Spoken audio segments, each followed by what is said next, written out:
တွေကတက်ရှိတွေဖြစ်ပေမဲ့လူသားတွေရှိနေတဲ့အခါအသက်မဲ့ဟန်ဆောင်နေတဲ့ကဘာတစ်ခုမှာအန်ဒီလို့ခေါ်တဲ့ကောင်လေးတယောက်ပိုင်ဆိုင်တဲ့အယုတ်အုပ်စုတစုဟာအန်ဒီရဲ့မွေးနေ့ပါတီတွေကိုတစ်ဖက်ကြာရွှေ့လိုက်တဲ့အခါအံ့အားသင့်သွားကြပါတယ်။သူ့အမေနဲ့မွေးဟင်းစာညီမမော်လီအပါဝင်သူ့မိသားစုကနောက်အပတ်ကိုရွှေ့ဖို့ပြင်ဆင်နေကြပါတယ်။ဘိုးပီအပါဝင်အန်ဒီရဲ့အယုတ်တိုင်ဒိုင်နိုဆောဝက်ပောင်ကြောင့်ဝက်ပောင်ကြောင့်နဲ့ခွေးလေးတစ်ကောင်ဟာဝင်းနစ်ရှင်ရဲမှုစီကအယုတ်အသစ်တွေနဲ့အစားထိုးခံရမှာကိုကြောက်ရွံ့နေကြပါတယ်။အယုတ်ခေါင်းဆောင်ဝူဒီနဲ့အန်ဒီအကြိုက်ဆုံးအယုတ်ဟာတက်ချက်ကြီးဦးဆောင်တဲ့စစ်တပ်သားတွေကိုပါတီကိုစောင့်ကြည့်ဖို့နဲ့လက်ဆောင်ရလက်တွေကိုခလေးစောင့်ကြည့်ဆက်တွေကနေတဆင့်တခြားသူတွေကိုအစီရင်ခံမှုဈေးလွှတ်လိုက်ပါတယ်။အယုတ်တွေဟာပါတီပြီးဆုံးသွားတဲ့အခါစိတ်သက်သာရသွားကြပါတယ်။ဒါပေမဲ့အန်ဒီကတော့အံ့အားသင့်စရာလက်ဆောင်အဖြစ် Buzz Lightyear အရှင်အယုတ်ကိုရရှိခဲ့ပါတယ်။ဘတ်ဟာသူ့ကိုယ်သူတကယ်အာကာသရိန်းဂျာလို့ထင်နေပါတယ်။ဘတ်ဟာတခြားအယုတ်တွေကိုသူ့ရဲ့ထူးခြားတဲ့အသွင်အဖြစ်တွေနဲ့အထင်ကြီးစေပါတယ်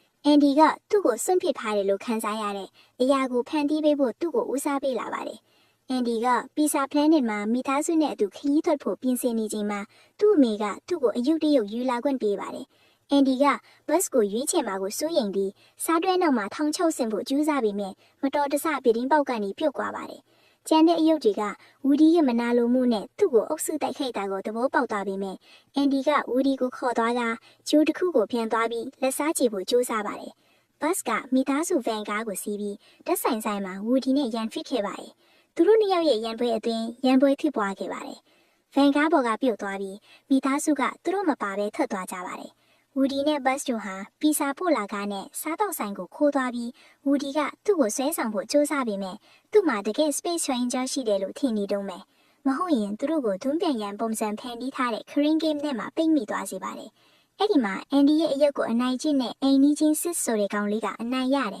။စစ်ကျက်အိမ်မှာစစ်ကျက်မျိုးပြော့ပြင်းတီးထားတဲ့အယုတ်တွေနဲ့ပြည့်နေတယ်။ဝူဒီကထပ်ပြေးဖို့ကြိုးစားနေချိန်မှာစစ်ကျက်အိမ်တွင်းလှူရှားမှုတွေကြောင့် Buzz Lightyear ရဲ့အယုတ်လိုင်းအတွက်ရုပ်ပြင်တစားကြောင်ညာတစ်ခုကိုမြင်လိုက်တဲ့အခါသူ့ကိုအံ့အားသင့်သွားစေပါတယ်။ဘတ်ဟာပြတင်းပေါက်ကနေပြန်သွားဖို့ကြိုးစားပြီးနဲ့မအောင်မြင်ကတိုက်ခိုက်မိလက်တစ်ဖက်ကိုဆုံးရှုံးခဲ့ပါတယ်။ဘတ်ဟာတိတ်ဆိတ်ငြိမ်သက်သွားပြီးဝူဒီရဲ့ထပ်ပြေးရေးအစီအစဉ်အတွက်တာဝန်ရှိလာပါတယ်။အန်ဒီရဲ့အယုတ်တွေကသူကင်တွယ်နေတဲ့ဘတ်တွေကိုမြင်တဲ့အခါမြူတန်အယုတ်တွေပေါ်လာပြီးသူ့လက်ကိုပြုတ်ပြင်တဲ့နောက်သူ့ကိုတတ်လိုက်တာလို့ယုံကြည်လာတဲ့အခါဝူဒီဟာမီးရှူမိပြန်တွန်းပြန်ကိုဘတ်ကိုလွတ်ပြင်ဖို့အစီအစဉ်ရှိပေမဲ့မိုးချုံမုန်တိုင်းကြောင့်ညှောင်းနေသွားပါတယ်။ဝူဒီကနောက်နေ့မှာအယုတ်တရုတ်အဖြစ်အန်ဒီကိုပျော်ရွှင်မှုပေးနိုင်တဲ့အကြောင်းပြောပြပြီးဘတ်ရဲ့ယုံကြည်မှုကိုပြန်ရရှိခဲ့ပါတယ်။ဝူဒီနဲ့မျိုးပျော်ပြင်တီးထားတဲ့အယုတ်တွေဟာဘတ်ကိုကဲတင်ခဲ့ပါတယ်။စစ်က rocket ကိုလွတ်ပြင်လိုက်တဲ့အခါအယုတ်တွေကိုအလွဲထုံးစားမလုပ်ဖို့ခြောက်ညံလိုက်ပါတယ်။ဘတ်ကသူ့အိမ်ထဲကိုကြောက်ရွံ့သွားတဲ့ပြေးဝင်လာပြီး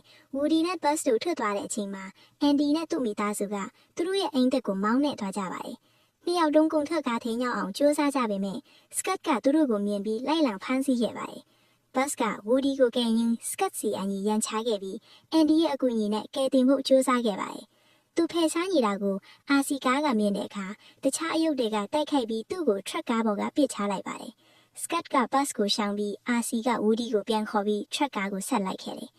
ဝူဒီနဲ့ဘတ်တို့ကိုအာစီမှာအတူတူတွေ့တဲ့အခါတခြားအယုတ်တွေကသူတို့အမားကိုသဘောပေါက်ပြီးသူတို့ကိုပြန်တက်နိုင်ဖို့အကူအညီပေးပေမဲ့အာစီရဲ့ဘက်ထရီတွေကုန်သွားတော့ဝူဒီကမီးရှူမီပြန်တွန်းပြန်ကိုကျိုးသွင်းထားတဲ့ rocket ကိုပြန်တွက်ချပြီးပစ်တင်လိုက်ပါတယ်။ဘတ်ကပြန်တွက်ချပြီးအာစီကိုထရက်ကားပေါ်မှာပစ်ချနိုင်ခဲ့တယ်။လေးပြန်တက်လာကဘတ်ကသူ့ရဲ့အတောင်ဒီကိုဖွင့်ပြီးလွတ်ခတ်သွားပါတယ်။မပါကွဲခင်မှာ rocket ပေါ်ကနေသူ့ကိုယ်သူဝူဒီနဲ့အတူချော်ချလိုက်ပြီးအန်ဒီဘေးမှာဝန်ကားထဲမှာတစ်ကာမှာဘေးအန်ဒီရဲ့မရှိလောက်ဆင်းတင်သွားပါတယ်။အန်ဒီဟာခရစ်စမတ်နေ့မှာသူ့ရဲ့အိမ်သစ်မှာသူ့အကြိုက်ဆုံးအယုတ်တွေကိုပြန်တွေ့ရတာဝမ်းသာနေပါတယ်။ဝူဒီနဲ့ဘတ်တို့ဟာအယုတ်အသစ်ရောက်ရှိမှုကိုပြင်ဆင်ဖို့အထက်ဆရာမစ်ရှင်တစ်ခုကိုလုပ်နေကြပါတယ်။အယုတ်တွေထဲမှာ Mrs. အာလူကောင်တစ်ယောက်ပါပါတယ်။ Mr. Potato လည်းအရန်တော်ပါတယ်။အာလူကောင်တွေကအန်ဒီရဲ့ကလေးခွေးအထက်ရောက်ရှိလာတဲ့လက်ဆောင်ကိုမြင်တွေ့တဲ့အချိန်မှာဝမ်းသာနေကြပေမဲ့ဝူဒီနဲ့ဘတ်တို့ကတော့စိုးရိမ်တဲ့အပြုံးတစ်ခုကိုဝေမျှနေကြပါတယ်